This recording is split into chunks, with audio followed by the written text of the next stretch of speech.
showed you the wrong video. The video was fine in terms of the work that you did on purpose, but it wasn't the video that I was intended to show you tonight. So that other video will feature at some other point down the road. So thank you for your input. And I know there wasn't opportunity for every voice, but it is about the collective learning. And we only move forward if I take a step. Yeah, and it's not about you taking a step, it's about me taking a step. So we move forward when I take a step. And if everybody steps forward from I, then we are moving forward. Patricia, I said no more, but as it's you, very quick, please. And then I just wanted to say that if people want to make a comment on the exercise that we've done, there'll be an opportunity at the end. So write it down or hold on to it, and you can make that contribution at the end. Thank you. After presenters have done, yeah? Yes, thank you. And there's also chat if you want to capture your thoughts in there as well. Okay, thanks. Auntie Jean, over to you. Okay, thank you. And apologies to Delroy, wasn't able to go through it, but anyway, next time. Everybody, make sure you've got a pen and paper ready to write down your questions that may come up during the first presentation's presentation. Make sure you've got some water so you can drink to hydrate yourself. So I'm going to introduce you now to our first presentation, brother called Firestead. And Firestead is going to be talking about food. Food is a weapon of mass destruction. So Firestead, I'd like you to introduce yourself, and I'll now put the screen over to you. The screen is now yours, Firestead.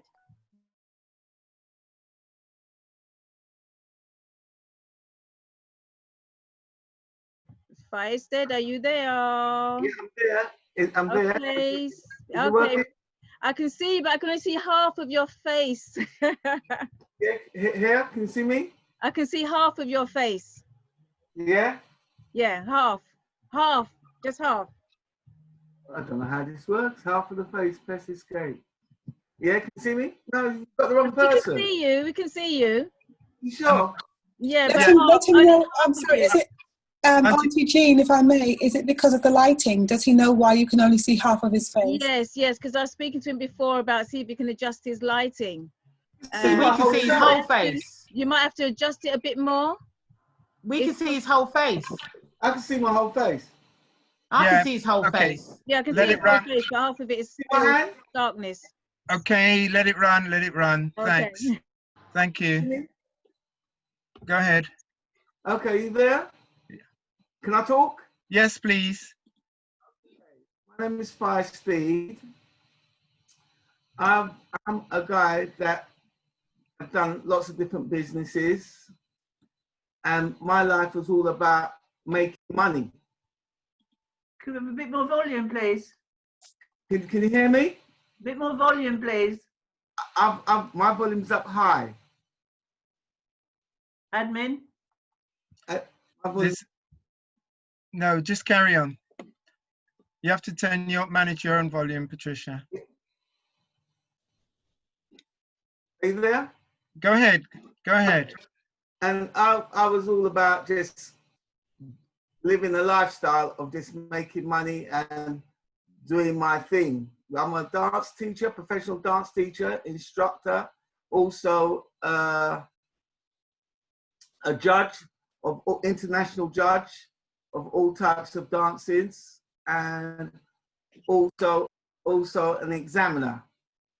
And I found myself in a real strange place in 2012 where I collapsed with a thing called high blood pressure. Sorry, in 26 with high blood pressure. With this high blood pressure, I collapsed in the hospital. They took me and told me that my pressure was extremely high. And they said I needed to go on these pills for the rest of my life. So I took the pills for the rest of the pills. It's only a little tiny pill. I took 2 of them every day. for about 10 years. Then I found myself again in another position where I collapsed again and went into a coma. When I come out, my right eye is blind. I end up losing all my businesses. I end up basically staying indoors for 3 years, lying on my sofa. From there, I went to the doctors for a checkup. Next thing I found, I've got a thing called gangrene. Gangrene. From there, they sent me to the hospital where a doctor, an Asian doctor, took my foot, started to touch my toes with a pin and asked me if I could feel it. And I said to him, yes. And he then turned around to me and said to me, there's nothing wrong with you. But at that time, I couldn't even walk on the foot. It was so bad, it had turned black as the ace of Spain. And it was what I call minging, yeah? Smelt very bad from the gangrene. But when that doctor basically told me there was nothing wrong with my foot, that's when the light bulb turned on. I went straight home, put all the medication that I was taking into a search engine, and on each medication that I put in that search engine, the first side effect come up was depression. Because previously, a few months before that, I tried to hang myself. And I never understood why I want to hang myself, because I had everything going for me at one time in life, and it just didn't make no sense. So from taking the high blood pressure pills, statins, and then they gave me this pill for diabetes, all three of those pills were just messing up my body, each counteracting each other, just messing up my body. With that, I found myself again with a thing called shingles.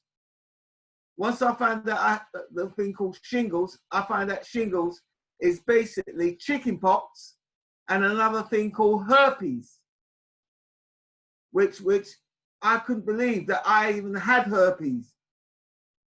From there, my first point of call is that I went to Barbados for probably about 10 years previous to that, and my cousins grow a plant called moringa. So I put the plant moringa into a search engine and I started to research what this plant was. And by the time I started researching this plant, because I never knew my history and where I came from, I didn't know about my body. And I never knew my body was an electrical instrument. But to believe it, I served an apprenticeship as an electrical engineer. And I never knew my body was an electrical part, was part of my body. That I work by electricity and vibration. I never knew, because I never knew my history. Anyway, once I started to put those things together, that your body is electrical and works by vibration, and the food that you eat is the most important thing that you need to put in your body, I started to put in 2 to 2 together and started to clean my body with what I eat. Because my mistress was Chinese, my best friend was Kentucky, my other associates was McDonald's, and all those places. In the morning, from I was 17 doing my apprenticeship, all I ate was fried bacon, fried eggs, beans, and tomatoes. I ate that from 17 till I hit 50, all the time eating the same old food. But I never knew the food, what I was eating, was what was destroying me. But they never tell you that the eggs, bacon, all these things are destroying your body. But anyway, once I started to understand that, I started to research the medication I was taking. And once I started to research that medication, I then stopped taking it and had to find something to replace it. And as I said, the first point was moringa. But then I found another thing called neem, another thing called soursop, another thing called callaloo. All these things I never ate. Cauliflower, never ate it. Pear, avocado pear, avocado. I couldn't stand the taste of it in my mouth. But what they call lady fingers, I never ate none of these things. I never took ginger.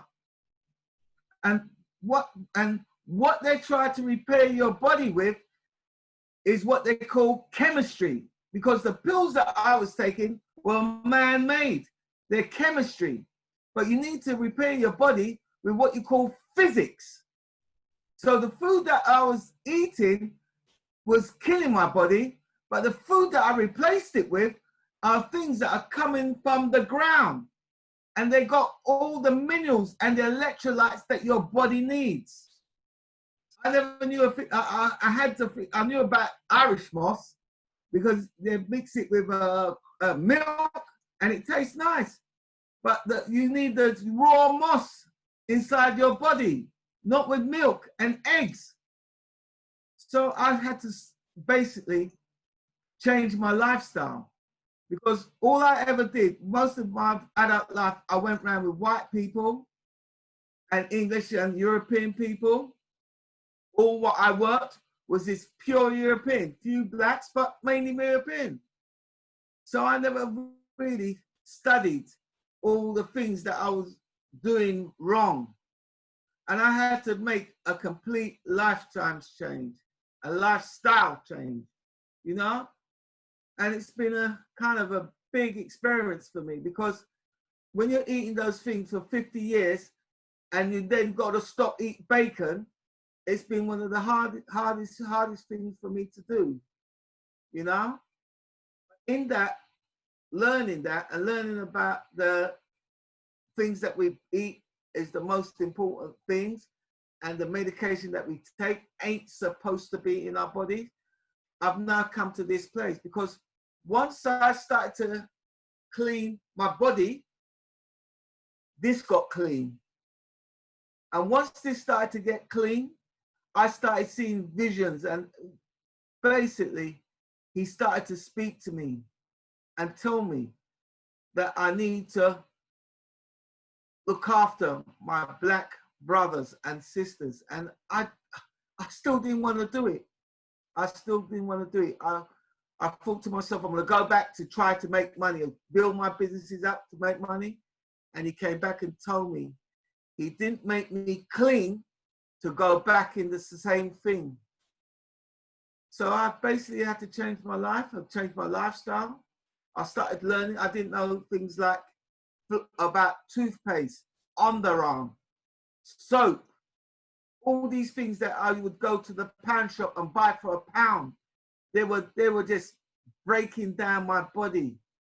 And that's where I'm basically coming from. And from learning, and one of the things, as I said, I am an electrical engineer. I now understand it.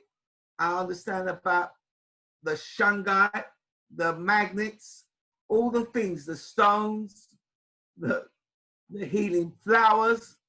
There's a flower that came from, only grows in a country called India, called Triphala. It was one of the main flowers that I had to put into my body to get rid of the shingles. Anyway, that's my story basically. And now I take myself and I go and talk to mainly black. I try to talk to black people, but mainly a lot of black men, because we as men rather spend money on our cars. Rather than putting tires on, putting money to our health, we would put money to our cars, because I did it. I had 3 Mercedes, top class Mercedes. I only needed 1, but I had 3. What for? But that's my story. And right now, that's what I do. I now sell different products and explain the products. And I've done, I think, a couple of Auntie Jean's, what she does, she puts on these shows and get the different people. And I'm learning. I've got no roof over my head. and I'm open for learning. Thank you. Thank you, brother. It's live. So what I'm going to do, I'm going to throw out Auntie Jean. his email. I'm sure I sent it to him. Okay. Are there any questions? Any questions for our brother? Yeah, just wanted to know, when he talked about moringa and all those various herbs, how often does he use them? What are the properties of them? What are the effects of them? How should, you know, how did they benefit his health? Can I answer that? Brother Royston, could I answer that? Royston, can he answer that? Royston's frozen. Oh. So can I answer that, Auntie Jean? Yes, go for it. Okay. First of all, moringa has got the things that we need in our body that they say we get from meat. Can anyone hear me? Yes, I can hear you. Carry on. Yeah, that we get from meat. The first thing moringa's got is protein. The second thing it's got is calcium. It's got fiber. It's got iron. It's got vitamin A, K. So it's got lots of different electrolytes in the thing. Now, once I started to understand the moringa, I said I had gangrene. So once I started to understand, I basically, once I bathed my foot, I put a thing called black seed oil and then moringa on my foot. And as well as taking it eternally, I put it on my foot because I worked it out that it's a plant, it's a leaf. And these are the things that our ancestors used to use. They didn't have plasters. They would take a leaf and put it on the cut and wrap it. So I started to put the moringa on my foot. And another thing that I use the thing called a Revite that sends electrical stimulation up through your feet. Because what happens, gravity lets the blood go down, but the heart cannot pump the blood back up.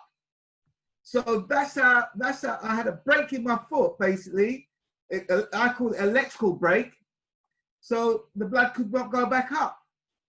And once I started to understand that, I put the moringa on. I use the electrical instrument called a Revite.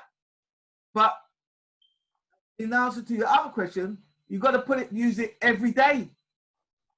Just like how I was using the pills to keep myself alive, moringa is something that every person should use it every day, every single day. Can I ask, in what format do you use it? Do you use it as tea bags or do you use it in its natural form? I don't use it as tea bags because, again, when you use it as tea bags, it's got to go through a certain process. I've used the leaf in its natural form.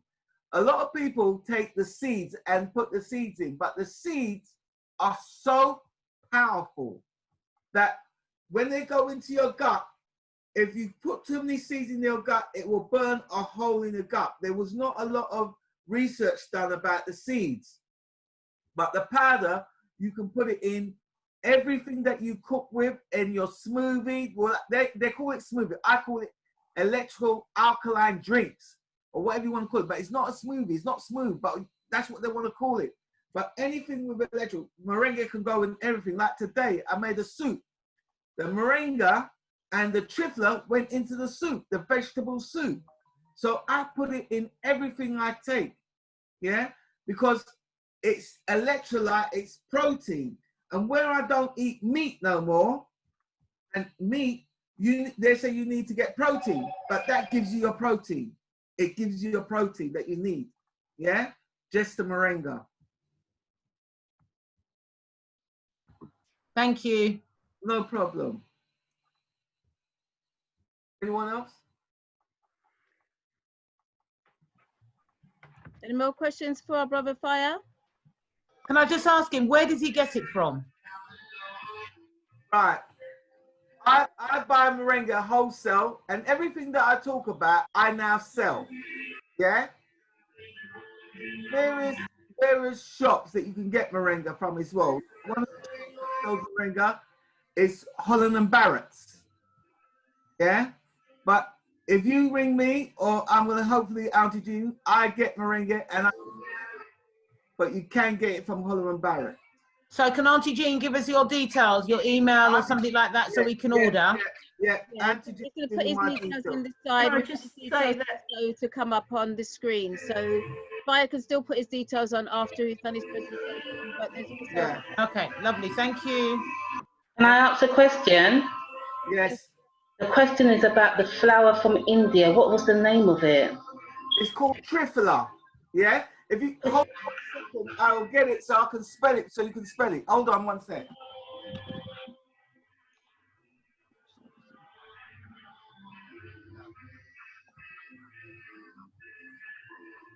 That's another thing we need to start thinking about. How do we reclaim all of those herbs and those treatments, and how do we bottle that for ourselves? Yeah, Mary Seacole shouldn't have died for no reason. We should need to carry on that legacy. It's Triphala. It's spelled T-R-I. Yes. P-H.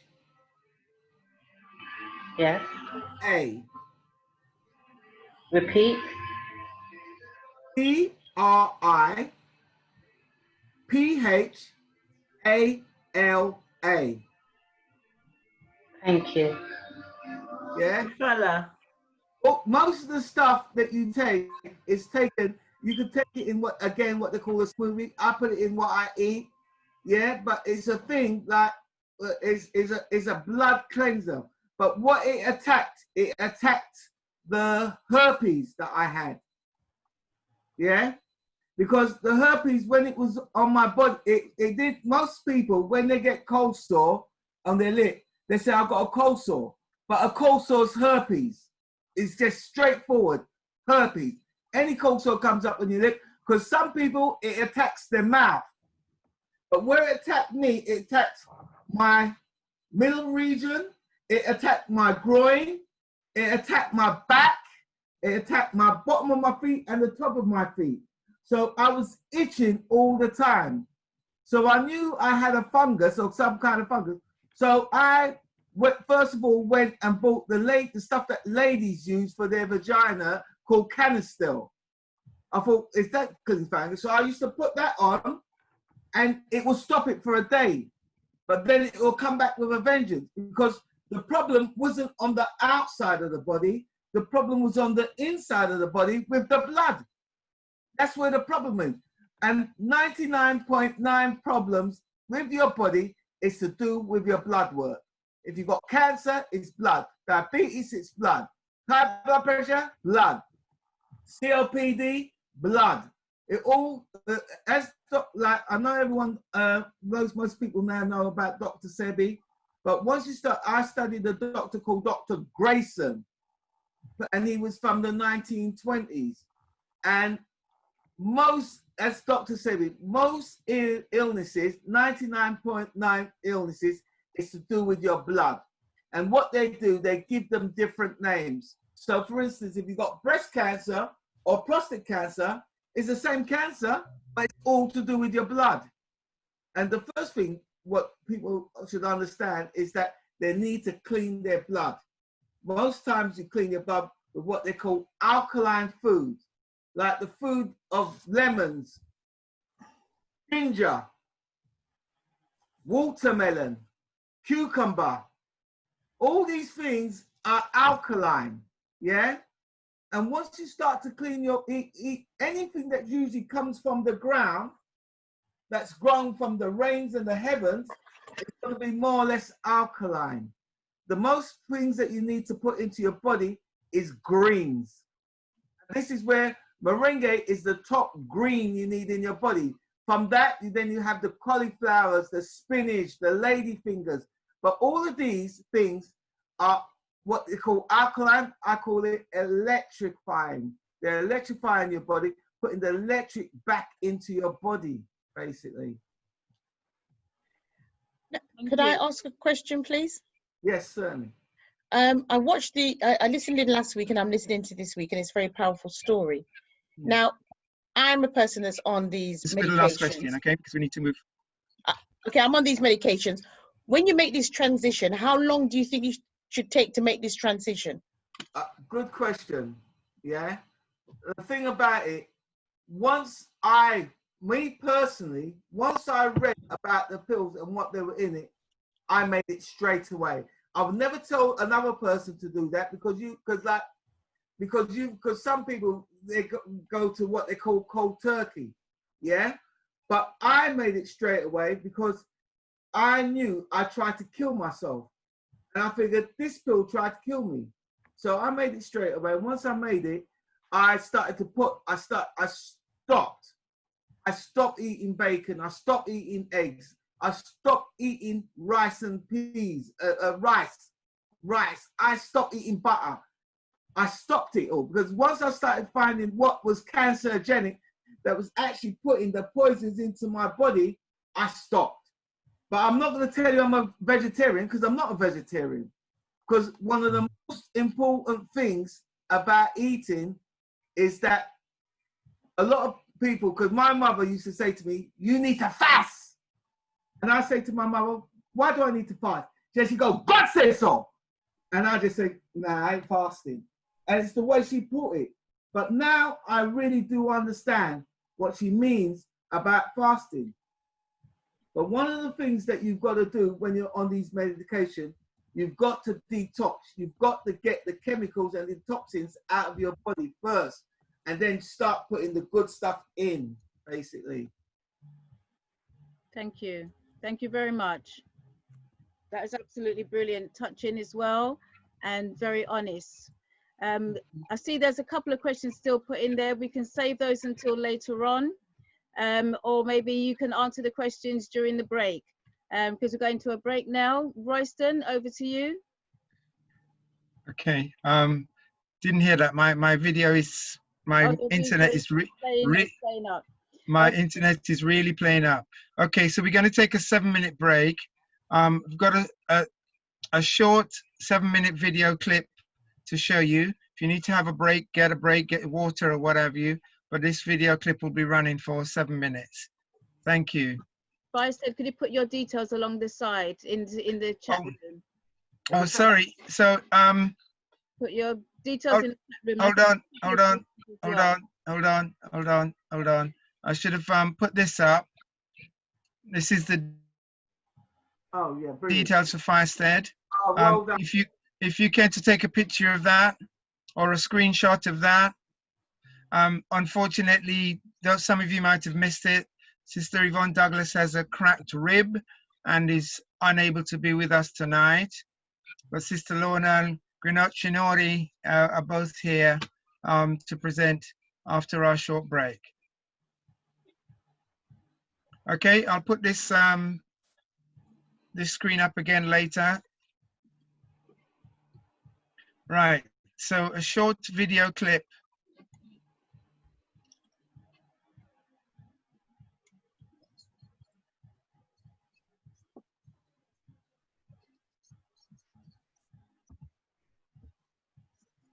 We can't hear anything. Okay.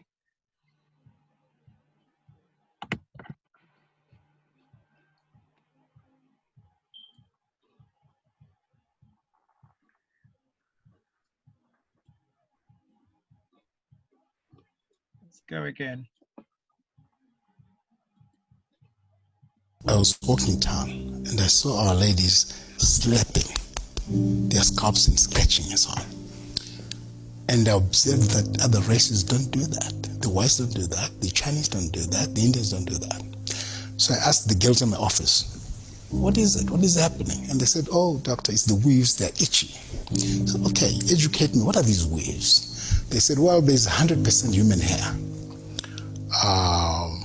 which is Indian, Brazilian, Peruvian, etc., which is quite expensive. And then there's the cheaper stuff, the synthetic fibers made by the Chinese and the Koreans. Now, I traveled to all these countries several times. You know, Korea, China, India, Brazil. So when I was in India, that's when I discovered that if we are family and we lose a member of the family, all the ladies in the family go to the temple where they worship, and they have all their hair shaven off. That hair is a sacrifice to their gods. What hit me personally was I saw those homeless, very poor people, their hair was being shaved off. I saw people I thought were sickly, maybe they had TB or something, their hair was being shaven off. Then, I don't know, some people maybe had sores on their scalp because as they were being shaven off, they were bleeding. So I said to myself, what is this? How did we, black people, end up in this space where we buy this, we actually pay US dollars for this? Now, to make it worse, when the hair is cut off, it falls on the floor. Then you get people, putting little hips and so on. And then they were sorting it out. They were removing worms, they were removing lice. That day, I said to myself, no, there's something not right with us paying for this. When we grew up, there were no waves. So how did this start? Who started it? And who told the black lady that you're not beautiful? To be more beautiful, you must wear this thing. If we go to a restaurant and you have expensive food, and we're eating the food, we find human hair in there, we won't take it, it's contaminated. And if you and I go to Nyari's mother and said, oh, Mama Zara, we're here, we'd like to shave each other's hair, can we do it in your kitchen? She will say, oh, no, because the hair once shaved off is dirt, we throw it away. So gentlemen, do it outside and don't bring the hair into my house. But people will say,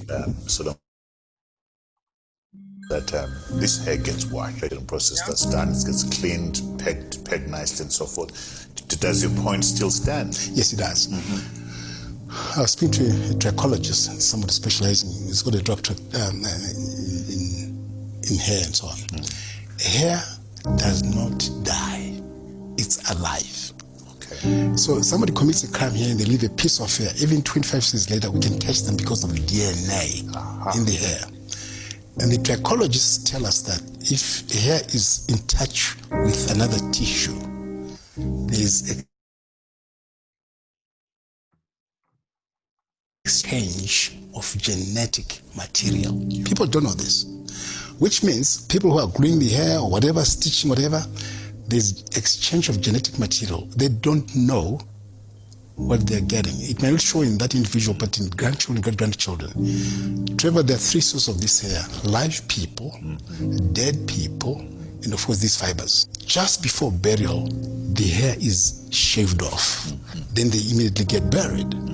They showed me a warehouse, huge warehouse, full of that hair, from here to over there.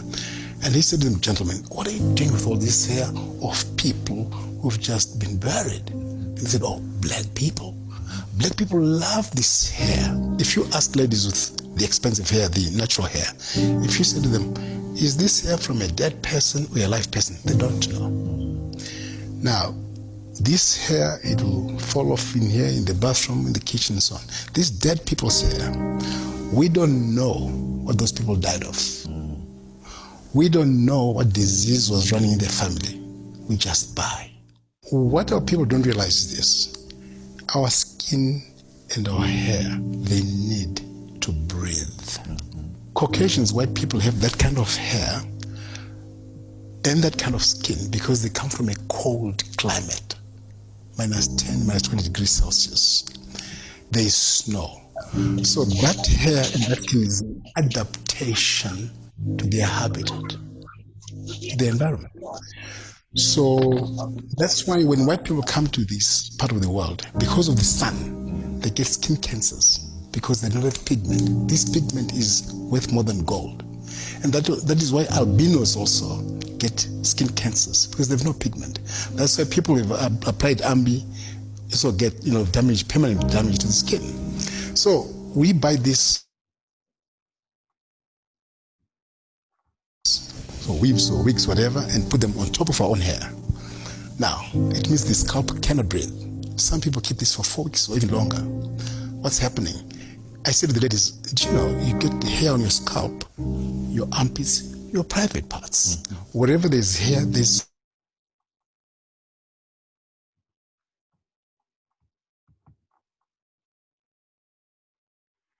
smelling. Now imagine the smell after 2 days. How does that sweat smell after 4 weeks? You know, when they go for 4 weeks, this sweat, 4-week-old sweat plus dandruff. And because of that, you get bacteria, because the bacteria love this environment. It's hot, it's wet. The bacteria get fat, feeding on the 4-week-old sweat, 4-week-old dandruff, and they multiply like crazy. I can tell you now, Trevor, all these ladies that we see, they have millions, billions, trillions, zillions of bacteria on their scalp. And these bacteria then chew on the scalp, and each time they're doing this, they're touching 4-week-old sweat, dandruff, and bacteria. And you know, they don't wash their hands. Maybe they're in a combi or in a bus, they just carry on, they're touching plates and all this and all that. I find it. I want.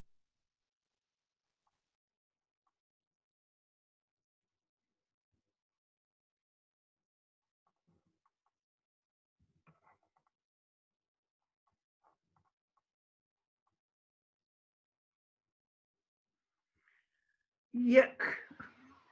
What's happening? Did it finish, Royston, or is he frozen? Royston's frozen. Looks like he's frozen again. Okay, all right then. So with that now, Message. are you okay now? Hold on, let me just mute everybody. Okay, Auntie Jean, go ahead. Okay, thank you for that clip. It did stop freezing, but I hope most of everybody got the actual gist of the actual video. And you know, we know where, well, if you didn't know before, you know now where the hair actually comes from and why people tap them head. But anyway, without further ado, I'm going to introduce you to our next presentation, a sister called Lorna Hunt. And Lorna is the CEO of Blaze 2 Holistic Therapies. And Lorna is a energy healer and a teacher. And her presentation is about past life and ancestral work. So Lorna, I'd like you to please introduce yourself. Oh, but before you do, everybody make sure that you got your pens and your papers to write down your questions that ever comes up to ask after the presentation, please. Okay, so Lorna Hunt, the screen is now yours. Please introduce yourself. Hi, everybody. My name is Lorna, and the short version is that I am an energy healer. Energy is everywhere. We need to understand that. Everything we eat is energy. You know, because we eat, we need to make sure that energy. Can you hear me?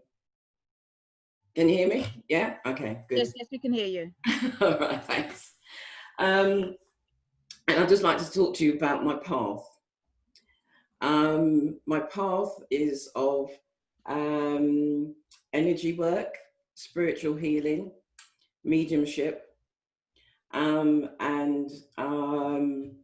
I am an angelic Reiki master, an animal Reiki master, and I work with Lemurian crystals in particular, very ancient crystals that have a lot of information that we need to come back to.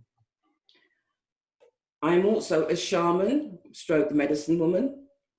My main shamanic that I've been initiating to is Lakota Indian. Although, you know, shamanism is in every culture, every part of the world. And that's how we all used to survive. We all used to survive with the person who could communicate with nature. The main thing that I want to talk about as well is our disassociation from nature. We no longer follow the seasons. We force the earth to give us stuff like, we want a strawberry in winter. we'll get it, because we force the earth to grow more and more things like that.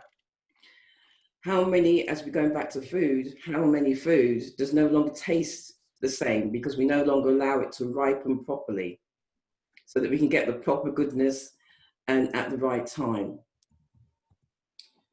What also makes me interested at the moment is that science is finally catching up with healing. And they've now said that, you know, Reiki now works, for example. All right. So it's a long story. I've been doing this since 1999. And my journey is going and continues to learn. Never stop learning. What I would like to do at some point as well, I do drumming. And I use drumming as a form of sound healing, relaxation, and also journeying to find out who you are. When we talk about who you are, we have lost so much because we've been taken away from who we are, what our nature was. We have been mingled with so many other cultures that, you know, the only thing that we have in common most of the time now is actually the color of our skin. That defines us. There's so many people now trying to go back to who we were, trying to find out the natural things, the stories, as you say, the food, as you say. It's so important to understand that, because our bodies are not meant to have all the chemicals or the processing of the foods. We're not made like that. All right.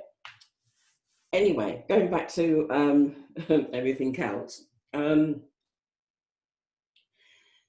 With energy, I teach about the whole body. That's why it's holistic. That's the mind, the body, the emotions, and the spirit. What I've developed into at the moment is doing past lives and ancestral work. Since I've started to focus a lot more on that, I've actually become a lot more busier. And the purpose of this is that if you understand it or believe it, some people don't, our past lives affect who we are now. Some people will remember a fear of water, for example, but can't understand why there's not fear, why they've got this fear of water. But with past life work, you can sometimes find they may have been drowned, or they may have watched somebody being drowned. Sometimes it's about our energy in terms of, you know, when people so angry, upset.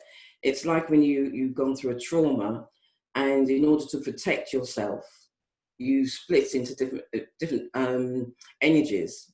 Sometimes you will block yourself. So in other words, I will never be angry because I don't want to give what I've been receiving. I don't want to hit somebody because I was also hit, and I know what that pain is. But there has to be a balance. You cannot ever get rid of all your anger because it's part of who you are. What you can get rid of is the extreme anger, all right, or the blind anger. That you can get rid of. And just understanding that. It's getting you to a calmer place that you are able to actually deal with all the issues that are inside of you and around you. Really, again, really quite important. In going through the past lives, sometimes it goes into your ancestors, and you'll get, or I can get, information that will help you to understand who you were, how you can get your ancestors to help you now. So this is a very different way of dealing with it, because we don't have the written knowledge, and we've lost a lot of the storytelling, as you say. So it's about how do you do it. When I first came into doing this, which was quite by accident, I went into a shop that was doing like little crystals and books and little fairy things. And I thought, what is this shop? And I walked in there and picked up, in the end, I picked up a book called Your Healing Hands. That started me on my journey, and an understanding that I'm a channel. I channel energy. The energy, I'm like the flex. If you turn the light on and the light bulbs goes on, I'm the bit that holds the energy on the flex. So it's not my personal energy. Otherwise, I would be like a battery, and I would be drained quite easily. Following on from that, I was on my first course, residential course, and a guy came down and said at breakfast time, this is the time I didn't understand mediumship, by the way, because I was really frightened of it. And he said, I've been woken up, he said, at 4 o'clock in the morning with a message for you. And I went, me? And he went, yes. And he described to a T my grandmother and my great aunt. Exactly what they were, who they were. They both had, one had sticks and one had a Zimmer frame. And it described her front room. And you know, in those days, the floor shone, right? So he described all of that, and I knew who they were. And what they said was they were happy that I was following the path. Because again, I didn't realize that this path that I've been on was way down my ancestral line. And what I understood was that some of this, what I'm talking about, is my grandmother used to work with herbs, for example, and that was part of that. Yeah, my mum would have dreams about something that's going to happen or not happen. Yeah, so I'm talking about just getting back to we are very sensitive beings. All right, highly sensitive, and we need to be communicating and going back to who we are.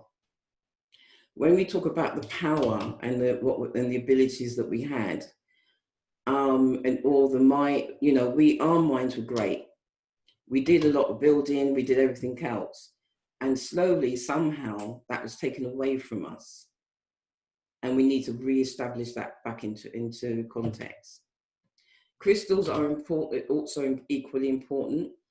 They can make you feel better. They can give you information. And sometimes it's just about color, even color. How many times you walked into your wardrobe and said, something keeps saying, oh, wear pink today. And you think, no. But it keeps nagging at you. Wear it. There's always a reason why you have to wear a certain color at a certain time. All right, but that's to do with color therapy, yeah? And also, again, energy. So everything I do at the moment is working with energy, communicating with energy. The energy of the plants is, again, another thing. How did our ancestors know which plant to pick up and use for, you know, to give you as medicine? How did they know that? The only way they knew that was they would listen, sit still and listen to the plants. The plants will guide you. It sounds strange, but it does work if you sit very still enough. How many times maybe if you've gone to a walk in the park and you've been feeling really rough or horrible or run down, and you walk near a tree and suddenly you feel yourself being uplifted, or energy's, you know, making you feel better. That's the trees giving you back what you need. We are already in, we can't live without trees.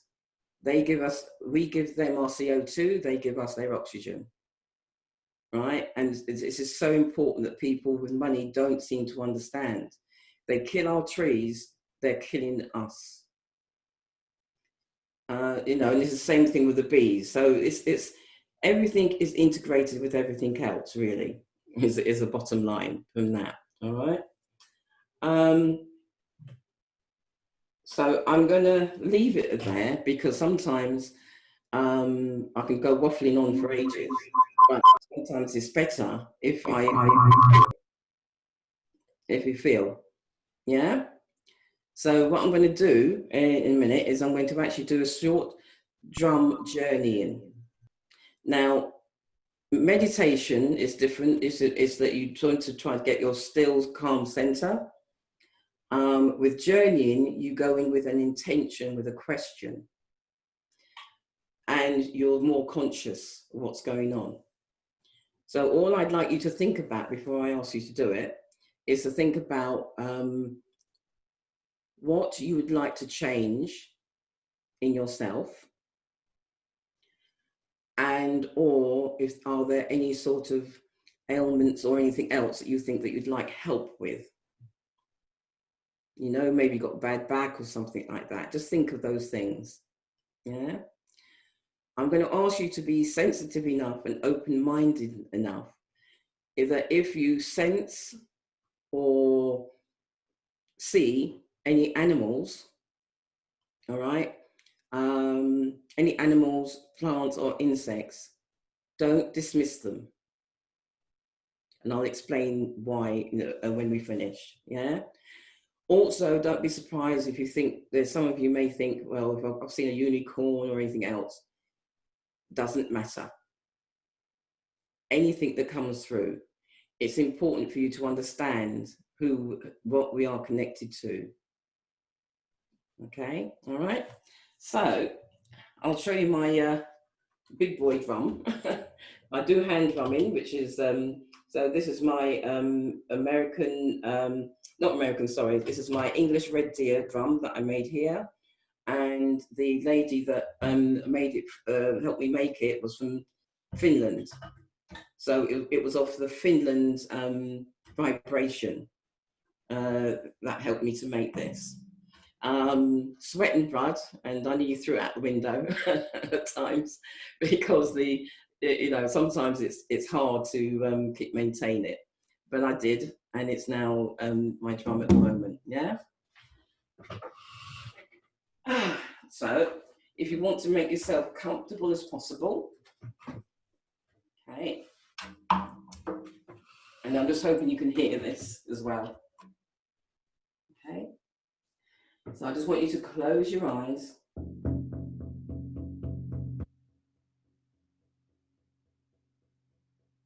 Take a nice, slow, deep breath.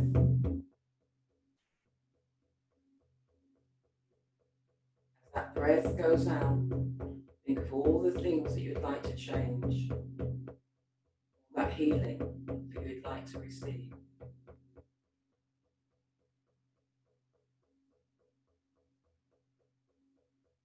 Now think of a lovely place that you feel safe and warm in. Think about that place. If your mind wanders, allow it to wander, but then gently bring it back to a nice place. I'll leave you there for 5 minutes.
Hi sis, sorry we couldn't hear the Yeah, drum. I know. I don't know why. So, and when we did hear it was cutting in and out. Yeah. Oh, I don't know. I don't know. Sorry, could anybody who's sort of relaxed, can you just sort of come back? I don't know what it is then. Okay. I thought I'd checked it all out, but obviously not. Yeah, but it was the sound was cutting in and out.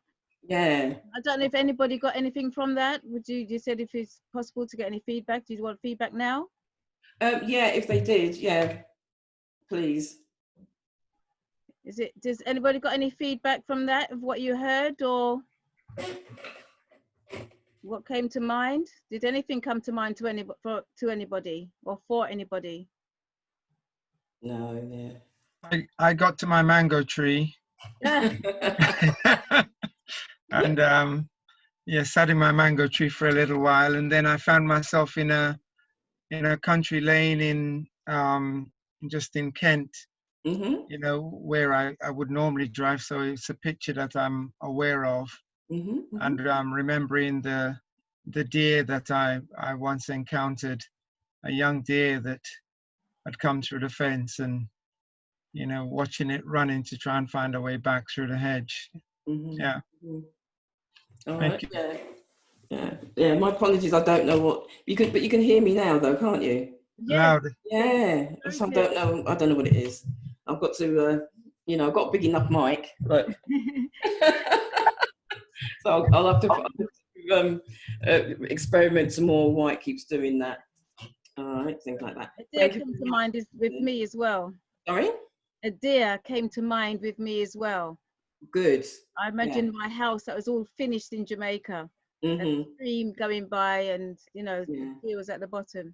But yeah. Again, they're very, very spiritual animals, especially if it's a stag. All right, so very, very spiritual. So I'll second. Yeah. Can you hear me? Who's that? I can hear you. Okay, it's Mumsy here. Cool. I had a sense of a horse. Lovely. It was coming from the side, like the corner of a screen. I imagined it. And it was like a flowing mane. It was like a white horse, and then it turned brown, and then I had an image of a cat. Yes. So I don't quite understand. I don't know if you've got any idea what that's all about. All right. Did you get on the horse? No. It was just like it was, like when something's like at the side of your screen, the corner, so I think like it's coming towards me almost, coming out to like a 3D effect, like it's coming out from the screen towards you. Okay. The image of the horse is an incredible, powerful animal, very intelligent, and it's making itself known to you. All right. And what it is that we have what we call power animals, shaman, and we also have totem animals. Now, your totem animal is like your guardian angel. They were with you all the time. May not, as I said, and the power animals come in from time to time to help you, to give you messages, to calm you down. All right. And again, the cat is very, very, they're great healers. All right. So if you're not well, if you've got cats or dogs and they come up to around you, they'll curl up and they will give you healing. All right. They make you feel better. All right. From that. So the other thing is whatever animal you see or feel or sense around you, later on, look up power animal and then whatever it is. There's a lot of information out there, and it will explain a bit more why you got those two animals. Okay. Go on. May I say? Hi. Yes. A huge bee. You got a huge bee, a big bee. Oh, bee, lovely. Yeah. All right. So very industrious, very it's something you got to start doing. Yeah, being very more active. But say that again, please. Sorry? About being more active, but also it's about being able to see things while you're going quite fast. Sounds practical. That makes sense? Yeah? It does, but to me, you're breaking up a little. I don't know if everybody else is getting that. What is going on? I heard parts of it. You said something I'm not doing, or otherwise. Yeah, should be doing. Can you hear me now? Is that better? Repeat what you said, Sister Lorna. Yeah, okay. With the bee, all right, they're very industrial. Let me unmute. Maybe I should unmute. Huh? Go ahead. Go ahead. Okay, yeah. Yeah, it's very, with the bees, very industrious. It likes to work, all right, and it works for the colony. Yeah, so just the thing about animals is you need to understand who they are and what they do to give you a clue as to why they're coming to you at this point in time. Yeah. And again, with the honey, which is very, very good for you as well. Honey is, antibacterial. It does so much things. All right. So just remember, okay. Yes, you need a bit of honey as well. Use honey more. Yeah, and stuff like that. So, anybody else? Hi. Oh yeah. My one was a Black Panther. Oh, lovely. Mine's that too.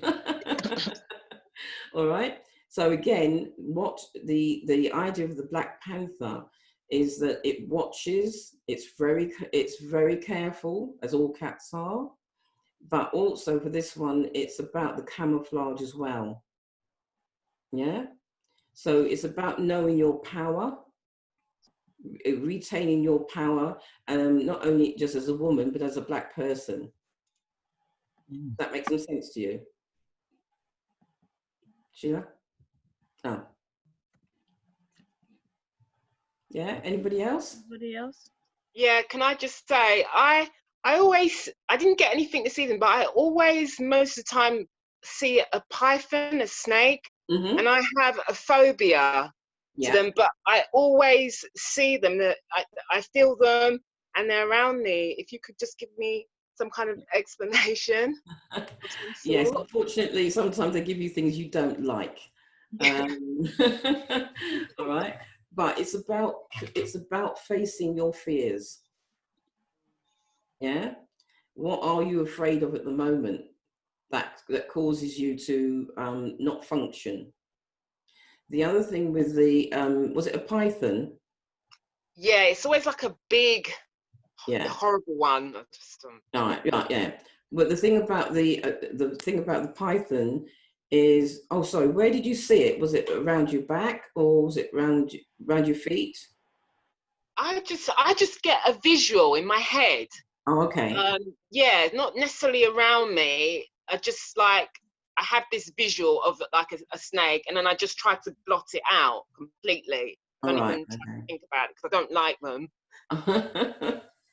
Okay, there is definitely something that you've got to face, all right? Because snakes are about change. They're not always horrible that everyone thinks about. They're about change, especially if they shed their skin, all right? It becomes a new person. So it's about you. Do you understand Kundalini?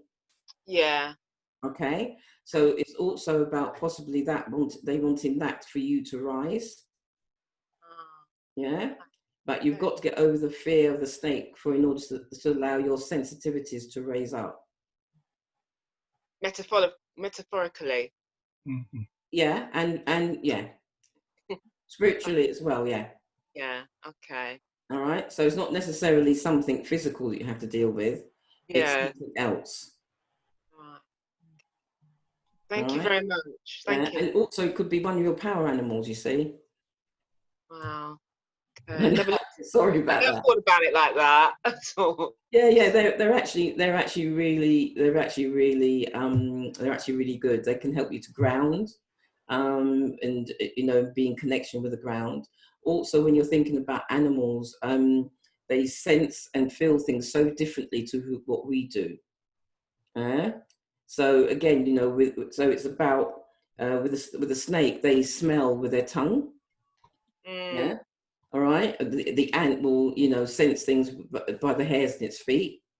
So it's about understanding how they are, what they're doing, how they're moving. And sometimes that gives you a clue as to why they come to you at this point in time. Yeah. Yeah. I can understand the shedding, like there's something new. Yes. I can really understand that. Yeah. Yeah. All right. So it wants to help you, but it's got to give you the clues for you to say, okay, I'm going to do this now. Okay. Yeah. Thank you. Thank you. Thanks. Okay. Yeah. So sorry about the sound. I've still got to work on it. All right. Because I've got my because I also teach support groups for other healers or sensitive people or therapists. Okay. And so that they're monthly groups that I work on. So so I've got my drumming group on Monday, so I've got to get it sorted out by then. Okay, thank you very much, Lorna. Thank you, Lorna. Very. I'll put my details on the list. Is it okay? Yes, you can do that, and we've also got Royston's got your details as well to put up, so you can still put yours on this side and put it in the chat room. Okay. Thank you. And if you've got a website, you can put the website there in the chat room. Yeah. Okay, I'll do that. All right. Thank you very much. Thank you. Okay. Thanks. Right, we're coming up. We're going to have our next presenter. Our final presentation for today. Another lady, a sister called Griot Jinere, and from the Shanti Chi. And basically, her presentation is going to be about how to cast an effective storytelling spell to strengthen the mind. Griot Jinere, please. Greetings. Yourself, and I know that you're going to say your full title, because I don't want to be tongue-tied because I can never get anybody's things right. So I'm leaving that to you to introduce your project, your life, your thing. The screen is now yours, Griot Junior. Thank you. So my name is Griot Chinyere Warbani. I am a storyteller. I'm the artistic director for Shanti-Chi, which is an African storytelling company. I am the founder of the Inle Argo African Storytelling Festival. I come from a long line of mystics, storytellers, dibias. We call them dibias in Igbo culture, which is the same as shaman. On my mother's side, my grandmother was an oracle and a seer, and my grandfather was the chief. And in the way it worked in that village is that people would come to the chief, but he would only make choices and decisions after speaking to my grandmother, who would look in her big treasure trove of stories, tell my grandfather a story, and then he would know what to do. And on my father's side, I have my grandmother and my grandfather. They were both herbalists, but they used storytelling. So you would go to them, you tell them what your problem is, then they would go into trance with the divine natural energies of the universe, and then they would create a story, a healing story for you specifically with herbs.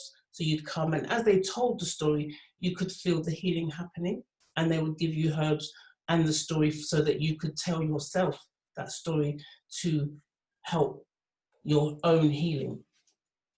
So that's my background. Oh, my great-great-great-great-great-grandfather, he left his village and started a whole village of his own. That's the Warbani, N-W-A-U-B-A-N-I, which means child of treasured earth. So he left his village and searched for some land to start a whole new village. So it's a little bit about my background. So it's kind of inevitable that I do what I do. And today I just wanted to tell a little story, because off of that story, I will hook some of the ideas that I'm talking about. And it's based around the story of the Magnificent Seven, the seven warriors. So you have a village, and I want you to listen for the parallels between the people in the story and us, our community. So there's a village of people, and they are farmers, and they work very hard, and they live surrounded by mountains. And every so often during the course of the year, a group of bandits would come and take all of their food, everything that they've, and maybe leave them enough so that they could work to create more food. This time, one of the farmers is angry, and he says, "No, I don't want to do this anymore." And he stands up to the bandits, and the bandits shoot him, which sends a ripple of fear throughout the village, but also anger. Once the bandits have gone, they have a conversation, and they are, what are we going to do? I can't continue to live this way. We want to be free of fear. We want to live our lives, grow our food, and do just without this oppression, without this suppression, without colonialism, without all of this pressure on our heads every year trying to make food enough for us and the bandits. So they're like, well, what can we do? What can we do? So they've set the vision. The vision is they want to live free of fear. That's the vision. So now it's the story that they need to tell in order to achieve the vision. What do we need to do? Well, we need to fight them, but we're farmers. We know how to grow. We don't know how to fight, so we can't do that. Okay, so maybe we can find people who will fight on our behalf if we pay them. So that's the solution that they came up with. So that's that part of the story. So they got their money together and their bits of whatever they had, and they sent one of their people off to go and find a warrior that will come and fight for their cause so they can get rid of the bandits. They went into town and he found one, and the warrior wasn't interested. The warrior was like, "You're not offering me enough money. I can't see the point. And so, but please, we need you." Now, this guy that's come to get the warrior, he's got a whole village behind him. And the first part of their story is bring some warriors. So he can't return to his village without bringing the warriors. So he insists, and you see his confidence grow. because he knows he can't go home without the warrior. So he goes on and on and on and on and on. He's determined, and he refuses to be distracted. He's focused. Eventually the warrior's like, okay.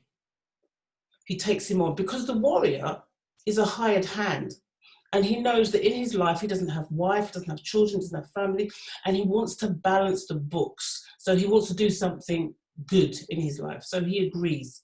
And then this warrior goes out and recruits another 6 warriors. And these 6 warriors return with the farmer to the village. Everyone's happy. Okay, in that time, they see that all the women, all the sacred ones have disappeared. The women have gone, the children have gone, the elders have gone. Why? So the warriors say, if you want us to work with you, you have to trust us and bring the whole of your people here. So then that's something that they have to get over and get through. They get to know each other. In the meantime, the bandits return. The bandits are not expecting to see people who can fight there. So they're thrown off. The bandits promise to come back again. And in that time, the warriors say to the whole village, you are going to have to learn to fight. So then there's the journey of them going from just being farmers. I say just, but it's really important to know who's growing the food. It's important to know how to grow food. They go from being farmers to being fighters. They have to fight for their space. So you see them training, using their farming equipment, learning how to fight, using spears and sticks and guns. When the bandits return, this is the big climax. There's a big fight. People lose their lives, but the farmers win. The bandits leave, having big casualties, never to return. And the farmers feel confident now, knowing that if anybody comes, they feel confident enough to fight for their space. So why do I tell you? So in the beginning, remember, they set the agenda. They created the vision. I want to live without fear. And then they created the story that they wanted, that they needed to achieve their vision. Storytelling is all that. That's what storying is about. How do we fight? So do we have guns? No. Do we have hand grenades and bombs? No. But we do have our minds. As melanin-rich people, our minds are the most powerful, our imagination is the most powerful tool we have. All of the media know that if they fill our heads with their story, then we talk their story and we live their story and we think their story, so their story is what comes to pass. If we want our story to come to pass, we have to cut all of that out and we have to think to ourselves, what do we want for our children and our children's children? It's a battle for our minds. It's a battle for our souls. It's a battle for our spirits. That's what keeps this whole thing functioning. And we have to clear it, totally clear it and start afresh. We have to use our imagination to think of a life where we are the center and we are the important ones. And we have to start to create that story. What do we want? So I'll give you a vision. So now we've got pyramids, a pyramid of power, human power. We're at the bottom of this pyramid, holding the whole thing up. We are holding up all the symbols of oppression. We're holding up religion. We're holding up politics. We're holding up all the corporations. We pay. We make sure that everything is held up. Let's imagine, let's just use our imagination and see those symbols of oppression, see them being sucked up by a big, massive melanin-rich hole. Imagine it, just imagine it. So the first place we have to be is imagine it. I'm sure when the guy was like, I want my freedom, he was just imagining it. Imagine it. And this sucking up all the symbols of oppression, all that weight off of our shoulders. Now we have all of that weight off of our shoulders. What will we now create? Circles of love. Let's imagine that. Circles of love overlapping like a Venn diagram, living close to nature, our imagination. Because some of us struggle with thinking that the world could be different. Often we say, well, this is the way the world is, so we have to accept it. When you talk about how the world is, did you have any input into visioning the world in the way that it is now? Consciously, no. But we do have that power. Let's use our imagination.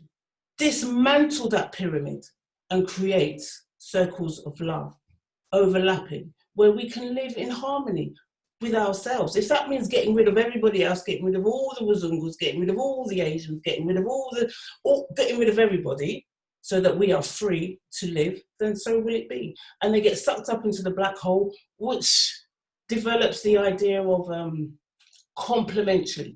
So it's not about oppression, it's about complementary. Let's complement, live, what did the sister say? Live in complementary energy with nature.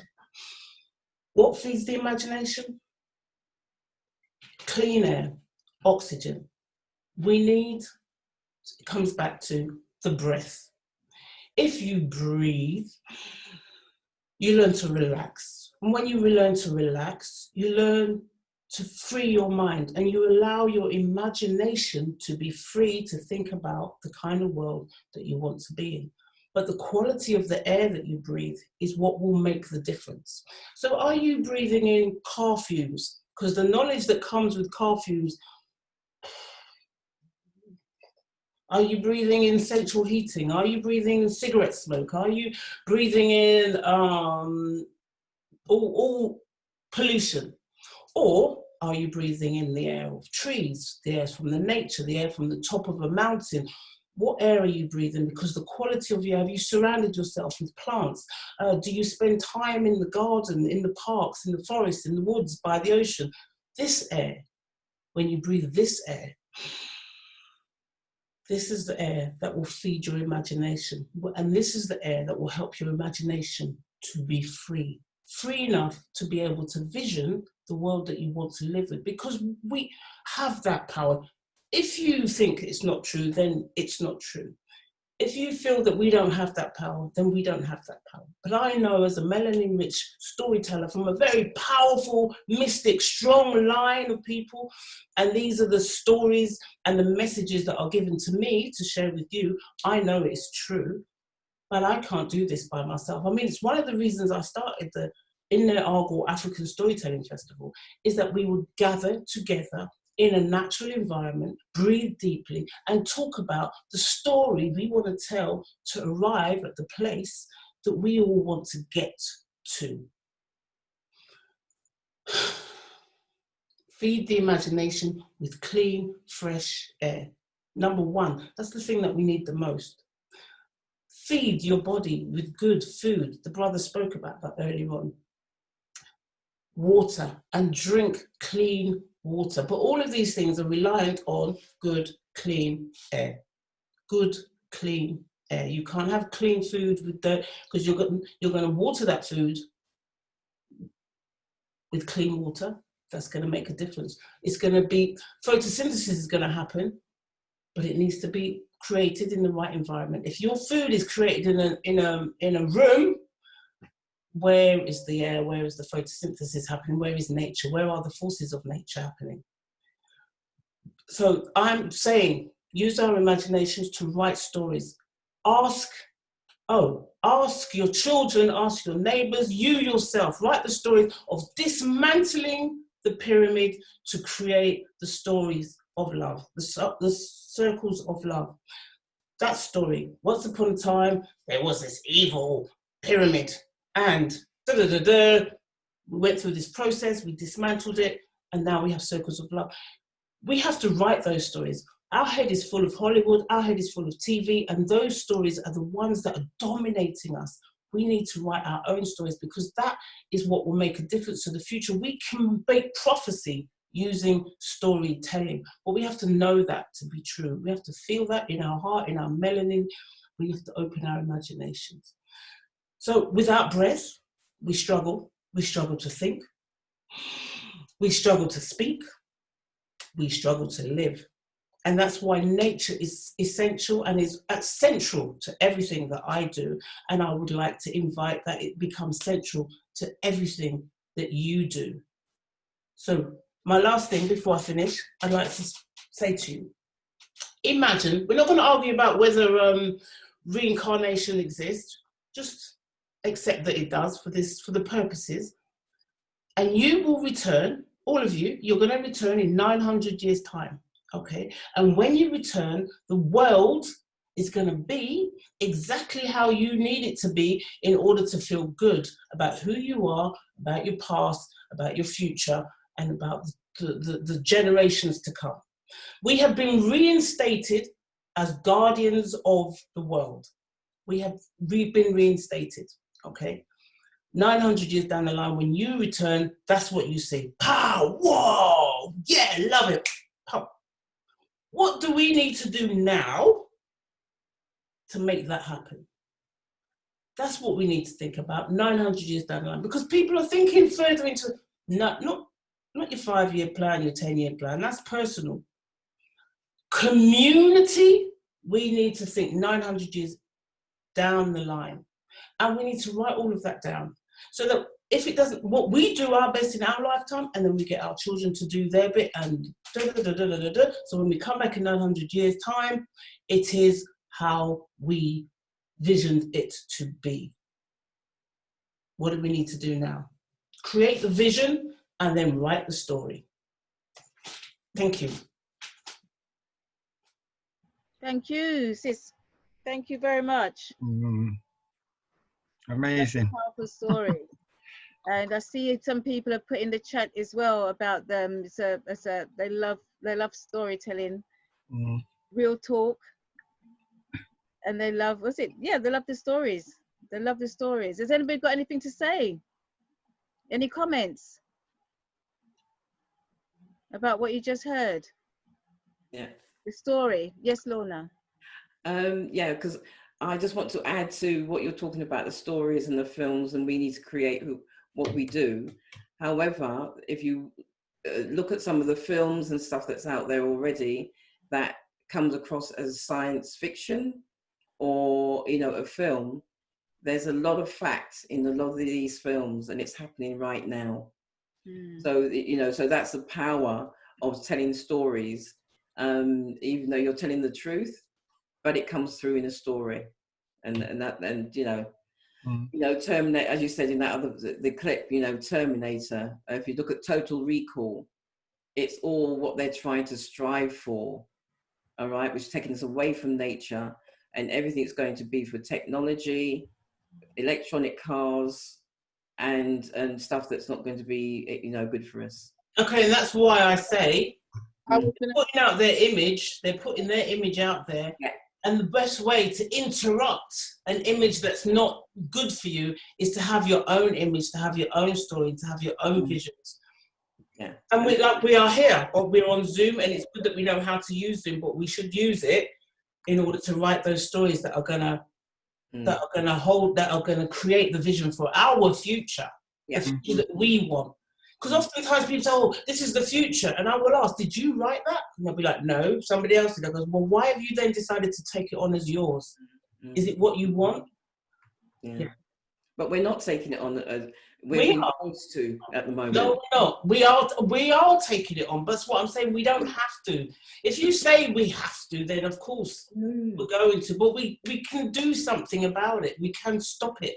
That's the point. We have more power than we give ourselves credit for. We are not forced to do anything. I mean, we sit here, we know the program, but we're not forced. The only things that happen they happen with our consent. What stops us is our fear. That's what stops us, is fear. And it's how do we overcome fear enough, build our confidence enough to be able to go, no, I'm not doing that anymore. As a group, as individuals, as the world. The chain is only as strong as the weakest link.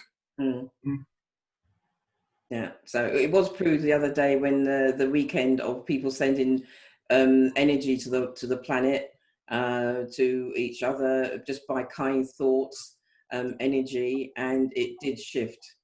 It shifted a lot of stuff, because it then started to come out, and people started to actually start protesting about things which they weren't doing before. So it's absolutely right. It does do it. All right, but if we don't, then yes, what I'm saying is, it will come to pass. Yeah, I've got a great one on protesting, but I prefer to vision. What do I want, as opposed to I don't like what you're doing. I'd rather that's what I want. Any other question or comment? I wanted to make a comment and say, Hi, Sheila. Hello. Hi. I wanted to say, one, thank you very much. And in concerns to believing and gathering that thought, I believe that we do have an opportunity here to create that. And as that seed is planted, I definitely think that from the part of us that grows that, all we have to do is uncover the belief, and it will come about, and just strive, because it's not going to be easy. We just have to know that we all have a particular part to contribute towards that. And thank you very much for that encouragement and that story, Chinyere. You're welcome. I would like to encourage you. So can I say something? Yeah, then I'll ask a question. Yeah. I'd like to encourage you to shift from that word belief to knowing, because knowing is a lot more powerful. Like if you know that you have this power, you know that you can achieve what you need to achieve, as opposed to a belief, then you just go about it with a certain determination and a focus, just knowing. My question is, some of us has been so damaged by the system that we have lost that belief in our ability to do. And I often encourage people to write it down, write this, you know, get your thoughts on paper and so on, so you can look at it and examine it. But that journey of just being able to write a story, your story, do you have a suggestion of how people can begin from that place of being fearful to write? And some of us, you know, got beaten about our handwriting. So the idea of picking up a pen and writing is also adverse to us. Do you have a message or an encouragement of how people can just begin to write something towards building into their story?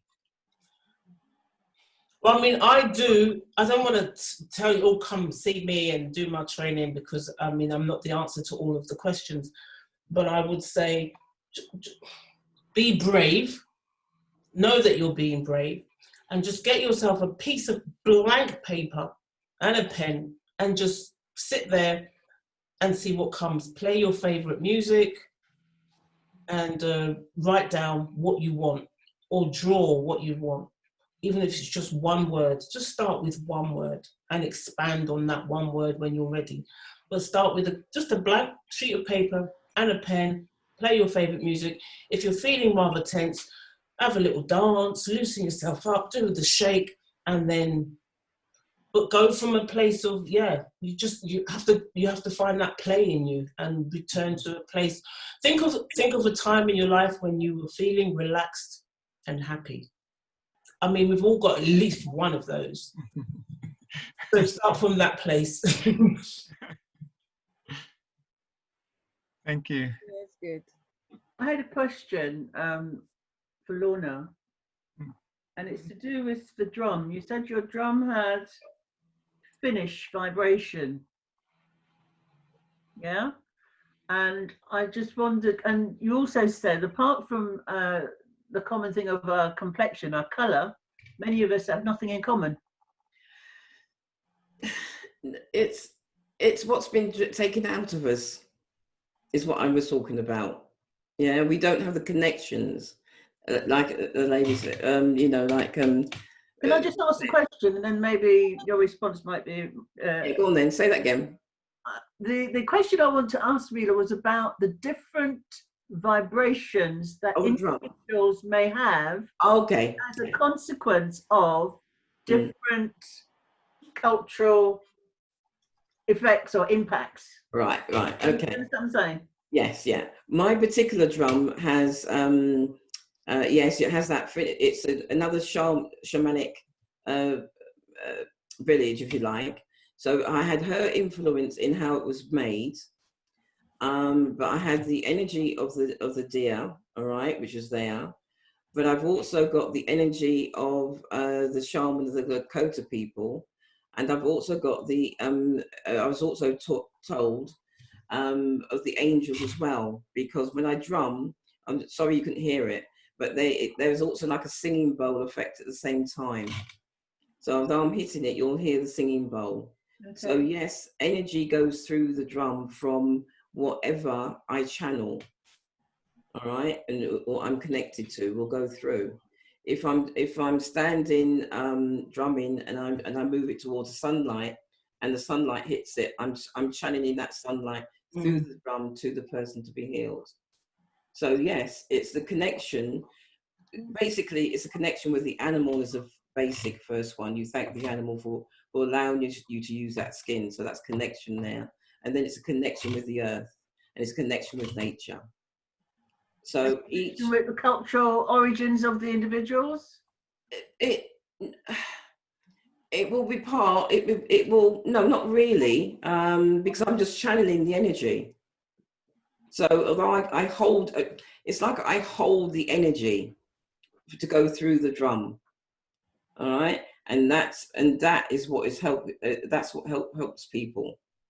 That's why I say sometimes it's easier for you to feel it, and unfortunately because of the mic you couldn't to feel what I'm talking about rather than explaining it. It's each drum. If you've got the Asian drum, if you've got the African drum, will have different beats. You've got the Chinese drums; they beat slightly different. You've got the Irish drums. Vibrations, but they all will be doing it for a reason, whether it's religious, whether it's healing, whether it's a dance, enjoyment, celebration. You know, it's whatever you're doing at that point in time while you're using the drum.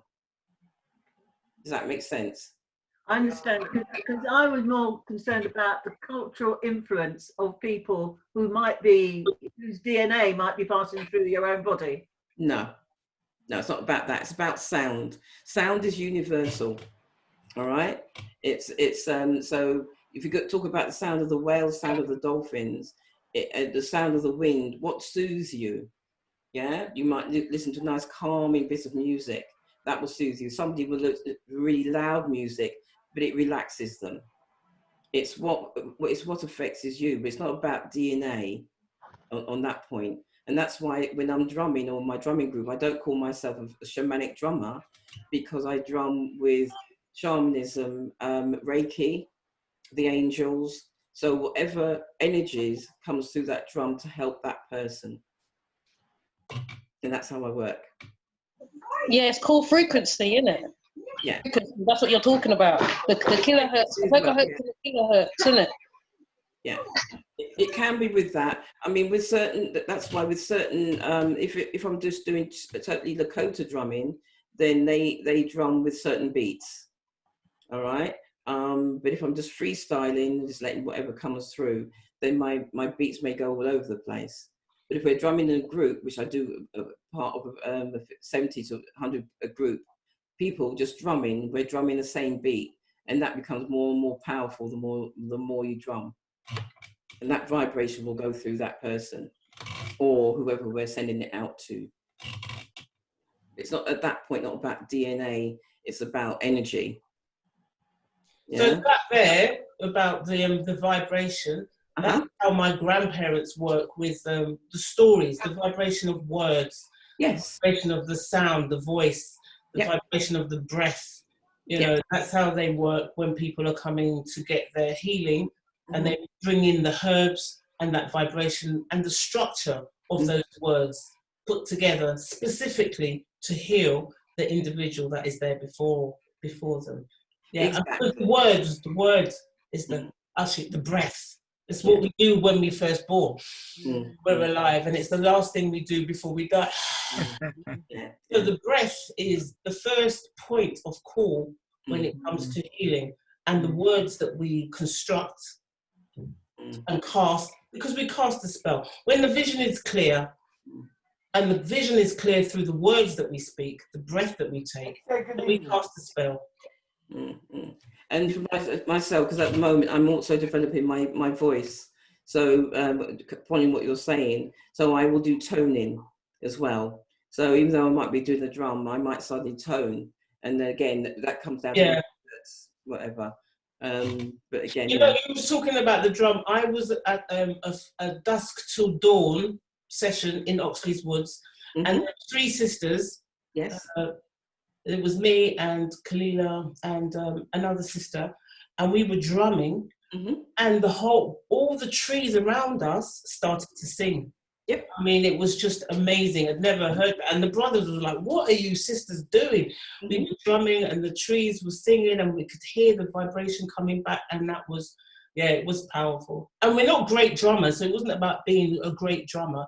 It was about being in tune with the natural environment, and that was the stories that we were telling that evening, created that energy and sent out that vibration. Yeah, it's beautiful, isn't it? It is. It's amazing. It's magic. It's magic without the technology. You know, it's just natural. Yeah, yeah, beautiful. Lorne, you said something quite beautiful there. You said in terms of losing the voice.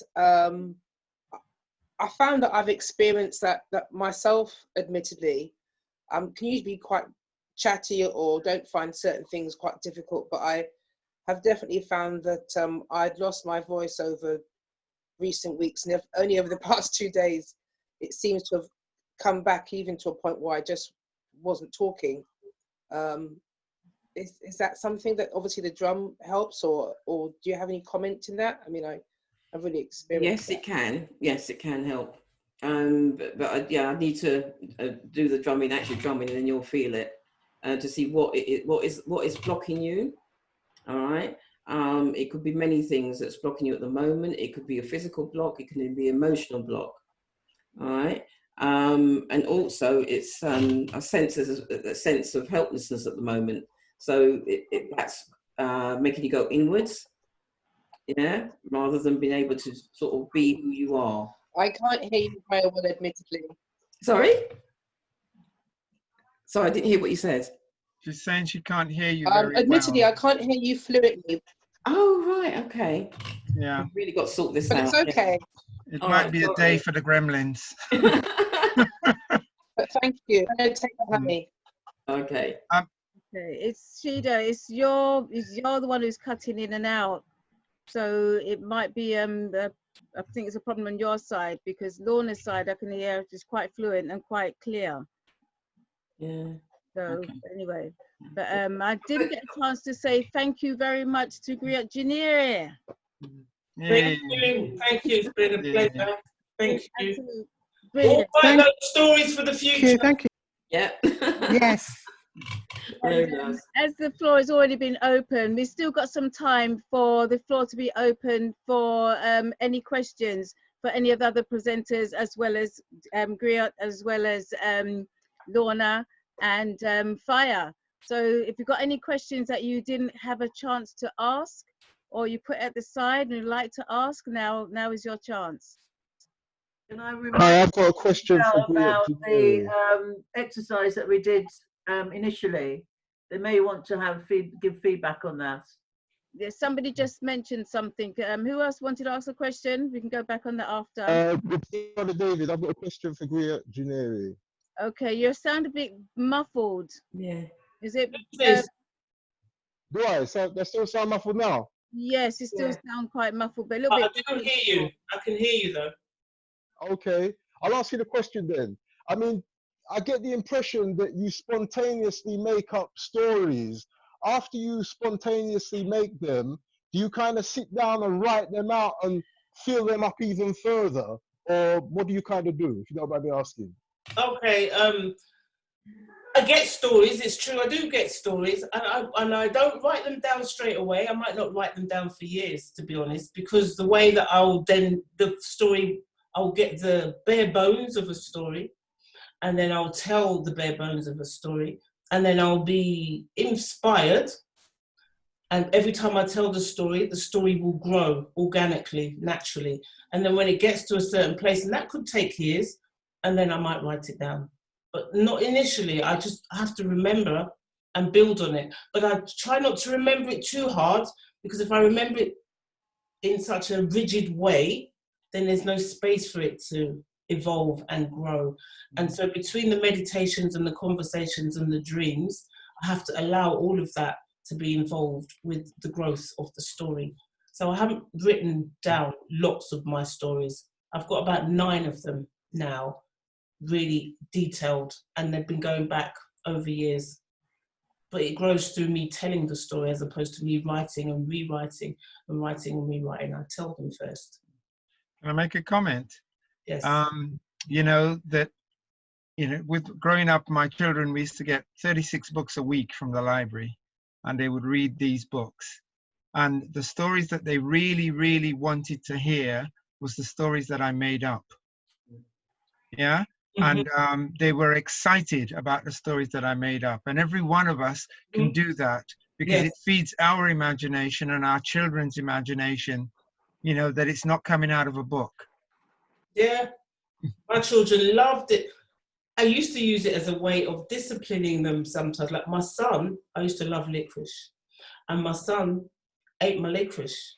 And then he hid it, the packet, under his pillow. And I found it one day, and he said, "Oh, I don't know how it got there."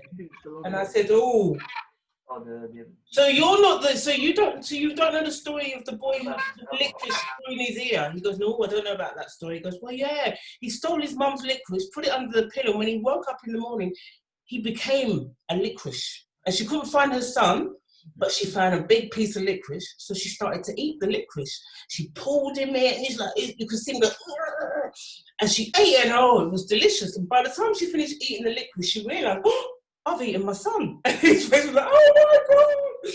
And then he goes, "What happened next?" And he goes, "Well, when she realised that she'd eaten her son, she was a bit worried." And then my daughter got involved with the story, and she said, "Yeah, and then the mum went to the toilet and had a big poo, and he came out." And my son's going, "Oh, what happened next?" And then she said, "Well, we planted him in a plant pot to help him grow again, but he grew fun." But anyway, the point of it is that he never stole my licorice again. Yeah, so stories like that to make are fun. They are fun, but they also have, there's the moral of the story, isn't there? And you could tell them off, and you could shout at them, or you could tell them a story that makes them go, "Oh, I'm not going to do that again because that was wrong." And then you tell them, whenever I wanted my children to listen, I'd say, "Do you want to hear a story?" Silence. Sit down. Focus. It's a great way of bringing them in. It's a great way of sharing their culture. It's a great way of passing on messages. It's a great way of teaching them lessons. It's a great way to communicate. And like you said, Royston, we are all capable of just making up stories because, yeah, and evolving them. You start a story tonight. Oh, what happens the next night? Oh, what happens the next night? Oh, what happens the next night? Yeah. Firestead, is there a word from you before we look to close? Yes. I find it really great listening to the other speakers, because obviously it's knowledge coming out of there right now, and I feel really blessed, you know. I've just actually written a story this week. I'd like to share the story with everyone. I don't know if I can send it via email. I just tried to, but I wrote a story this week which will kind of explain what's going on at this present time. I love to share this story with everyone. How long is it? Eh? No, I'm going to send it to everyone. Okay. I don't know how I can send it to. I'll send it to your phone. So there's two things. You can actually communicate it right now to everybody by putting it in a file. Yeah. Yeah. If you go to chat, and this is a lesson for everybody. If you go to chat, to the right-hand side of chat, it says file. It's got 3 dots. Yep. Just before the 3 dots, it should say file. And if you click on file, you can attach any document there. Oh, yeah. All right. I actually attached a video about the hair earlier on in the chat, so people can download that video. And if I said put his story in there, you can also download that. I can't see it. You have to be on to everyone for it to work. Yeah, that's fine. Yeah. I can't see it. Click on, make sure your message is for everyone, and then you'll see it. Click on chat, Fayaz. Click on chat. You got the chat along at the bottom. Click on the chat. Yeah, done And that. the chat will come up along the side. Yes, it works best if you're on a computer. If you're on a phone, I'm on a laptop. yeah, the laptop is logistically challenged. Is Oh, it? you can still get it on the laptop. You can, but it's, yeah. It's oh right. Oh, so it's harder on the laptop, yeah? No, can you see chat at the bottom? It is still there. Can you see chat at the bottom of the screen? Yeah. It's got two, and you can either send it to everyone. Yeah. Next to it's got privately, and next to that is the file. I can't see it. Okay. So this is a cue to say, if you send it to us, we can send it on to people. But in order to get it, you need to put your email address in chat. Okay. Details in there. If everybody puts their email address in chat, then we can send it on to you. Okay. If Auntie Jean? Yes. Can you? Can I send it to you right now on what's it called? This phone? WhatsApp. Can you put it in chat? Yeah, you can send it on WhatsApp, but you can look at if you look at the bottom, can you see all the different markings? You've got participants. I can't see it now.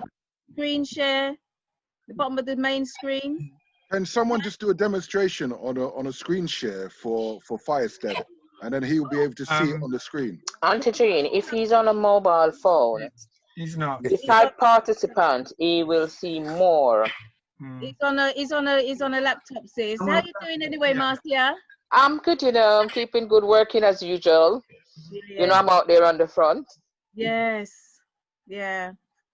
That's still. Auntie Jean, yes. I'll send it to you. Okay. If you could put it in the chat, it's there. I've sent it to you, Auntie Jean. I'm gonna have to email it to myself. Okay. Hey!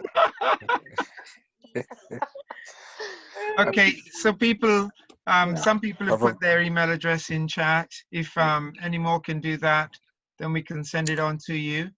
Brother Royston, is it all right to just make one last comment? Ooh. Short? Yeah, I'll keep it short. Yeah, of course. Yeah. Yes, of course. It was just first of all, to give thanks for kind of trying to coordinate Brother Royston and for Auntie Jean in bringing the presenters. To Sister Lorna, give thanks. It was, really powerful what she was trying to do. I didn't pick up a lot on it because of the sound, unfortunately. To Sister Griot, I listen just to give thanks. I listen every Tuesday, and the stories are powerful. And it's just the idea of really being able to advocate us to think about the power of imagination, the power of thought. Everything begins with thinking, to be able to put the vision in. And Sister Griot just puts that and sums it up. And just lastly, Brother Fire, I was fortunate enough to be paired with him in my joint session earlier. And he was so calm in explaining his story, and I didn't comprehend the gravitas of what he's been through, but I could tell just now in reflection how calm he is and conducts. Just goes to show that it takes experience to really get to where you are. And that's why I give thanks to the elders. This is the first time I've joined, just to give thanks and rise up everybody. Okay. Thank you. Thank you. Spread the word. There's more next week, Friday. Auntie Jean, close for us, please. Okay, I was just trying to put in the YouTube link you gave me, Fire. Yes, the YouTube link with a copy. I'm just putting that in now. I'd like anyone to give a comment on what I wrote as well. Even the storyteller. Storyteller, can you make a comment on what I wrote, please? Great, Janine. I don't really write a lot. Was that beyond this? Would that be on that? On what? That's on that the link. Can you see the link in the chat? Yes. Yes. Do people know how to save the chat? No. No. Just copy and paste it into Word. Well, you can just click on the three dots and it says save chat. And I can't see the three dots. Brother Yeah. Royce, Brother Royston, when you put up your details again that you've got of everybody's information, that will also be helpful, because I'm sure you was going to do that at the end anyway. You are sure that I was going to do that. There we go.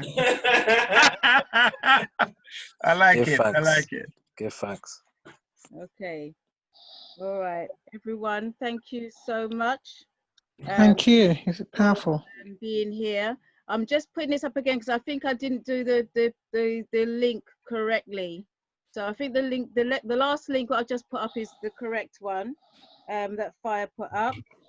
Fire, thank you so much for your story. Thank you so much for letting us know. Yes, we know that the food that we eat is a weapon of mass destruction, but the way you've explained it, you made it more apparent that the food that we eat is a weapon of mass destruction, and we have got to take charge of what we do and what we eat. And as I said, look at the labels, but better still, don't look at the labels. Get the fresh stuff, get the organic stuff that don't have labels. So thank you, Fire. Thank you very much. Thank you. Also, Lorna, thank you very much. So next time we'll be able to hear the drum properly. I don't know if it's a vibration that kind of went onto the microphone that it cut it in and out. But, some of us still got the concept, and some of us still was able to, you know, grasp where you're coming from and what you was trying to do. Yeah, thank you. Yeah, I will work on it. And yeah, as ever. Please send me on can you hear me? Yes.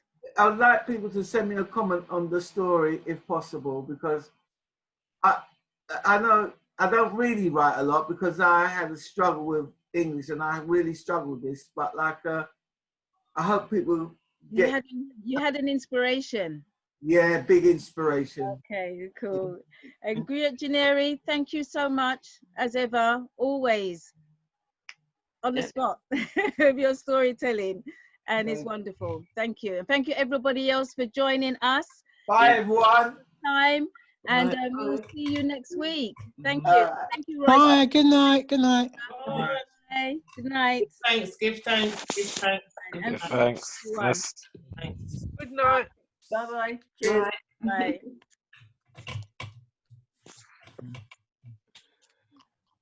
Okay. So last minute hangers on. I don't know how to get rid of it from my screen. I need the technical guy. Okay. All right. You'll pull a plug on us all in a minute. So quickly say goodbye to everybody you can see. Yay. Bye.